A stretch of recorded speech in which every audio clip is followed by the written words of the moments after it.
আসসালামু আলাইকুম। আজকে আমি ফুলকপি দিয়ে নল্লা মাছের ঝোল রান্না করতে যাচ্ছি। তো প্রথমে আমি প্যানে সয়াবিন তেল দিয়ে দিচ্ছি, তেলটা একটু গরম করে নিচ্ছি। এবার আমি মাছগুলোকে ভেজে নিচ্ছি। ভিডিওটি যারা দেখছেন, ভিডিওটির কোথাও যদি ভালো লেগে থাকে তাহলে অবশ্যই আমার ভিডিওতে একটি লাইক দিয়ে দিবেন আর চ্যানেলটিকে সাবস্ক্রাইব করে চ্যানেলের পাশে থাকবেন। সত্যি কথা বলতে কি, এই সমাজ কখনোই একটা ছেলে আর একটা মেয়েকে সমান ভাবতে পারে না। সাধারণত অনেক ফ্যামিলিতেই দেখা যায় একটা ছেলে আর একটা মেয়েকে কখনোই একভাবে দেখা হয় না। লক্ষ্য করলে দেখতে পারবেন আপনার খুব কাছের লোকগুলোই ছেলে আর মেয়ের মাঝে পার্থক্য তৈরি করে দিচ্ছে। তাই বলবো, জীবনে প্রতিষ্ঠিত হওয়াটা প্রতিটা মানুষের জন্যই খুবই প্রয়োজন, সে হোক ছেলে বা মেয়ে। আর কঠোর পরিশ্রমই মানুষকে সেই সফলতাটা এনে দিতে পারে। পরিশ্রম কখনো কাউকে বিশ্বাসঘাতকতা করে না এবং পূর্বেও তা কখনো করেনি। পৃথিবীর কোনো মানুষই সাফল্যের চামচ নিয়ে জন্মলাভ করেনি। কঠোর পরিশ্রমের মাধ্যমে সব কিছু অর্জন করতে হয়েছে তাকে। যে পরিশ্রম করবে সে একদিন ঠিকই সফলতা পাবে, এটা আমার বিশ্বাস। তাই বলবো, নিজেকে এই সমাজের মানুষের কাছে ও নিজের খুব কাছের মানুষদের কাছে নিজেকে সম্মানিত করার জন্য অবশ্যই কঠোর পরিশ্রম করে প্রতিষ্ঠিত হওয়া উচিত, নিজের সম্মানটুকু ধরে রাখার জন্য। বারিশাপুর একটি শোতে এসে কথাটি বলেছিল যে একটা ফ্যামিলিতে যখন যে সন্তানটি ভালো টাকা ইনকাম করে তার জন্য মুরগির রানের পিসটি রেখে দেওয়া হয় আলাদা করে। কথাটা কিন্তু একদমই ঠিক ছিল। যদিও আমার সাথে তেমন কিছু এখনো ঘটেনি, কিন্তু তারপরও ওনার কথাটা আমার খুবই ভালো লেগেছিল, কারণ কথাটা একদম বাস্তব ছিল।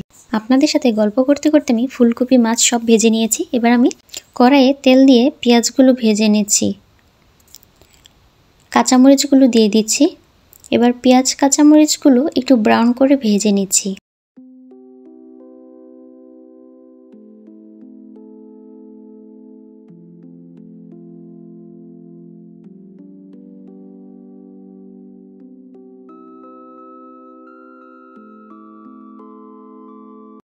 আমার ভাজা হয়ে গিয়েছে, দেখতে পাচ্ছেন কালারগুলো চেঞ্জ হয়ে গিয়েছে।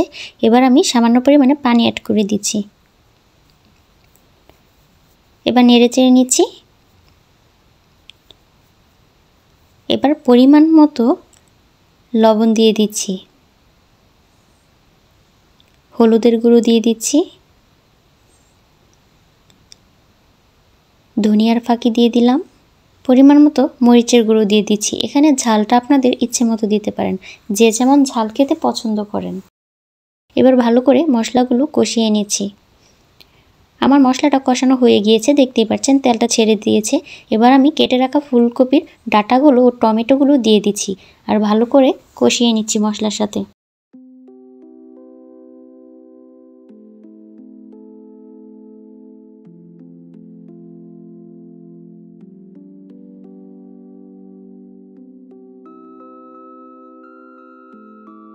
ঢাকনাটা তুলে এবার নেড়ে চেড়ে নিচ্ছি, যাতে মশলাটা নিচ থেকে লেগে না যায়, সেদিকে খেয়াল রাখতে হবে। আবার ঢাকনা দিয়ে ঢেকে দিচ্ছি, আবার ঢাকনাটা খুলে নিচ্ছি। ডাঁটাটা কষানো হয়ে গিয়েছে এই পর্যায়ে। এবার আমি ভেজে রাখা আলুগুলো ও ফুলকপিগুলো দিয়ে দিচ্ছি।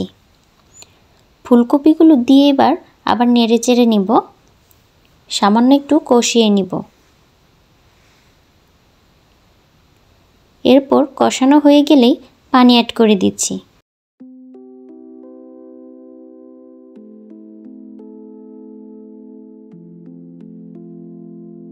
এ পর্যায়ে ভেজে রাখা মাছগুলো দিয়ে দিচ্ছি।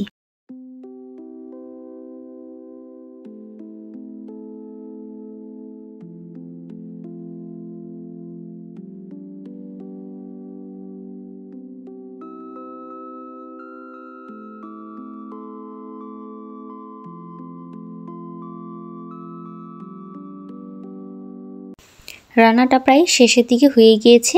এবার ধনেপাতাগুলো দিয়ে দিচ্ছি। ধনেপাতাটা দিলে তরকারিটা খেতে খুব ভালো লাগে, এটার টেস্টটা অনেকটা ভালো আসে। ধনেপাতাগুলো দিয়ে এবার আমি ঢাকনা দিয়ে ঢেকে রাখবো কিছুক্ষণ পরে আবার খুলে দিব। আমার রান্না হয়ে গিয়েছে, এবার আমি পরিবেশন করে দেখাচ্ছি।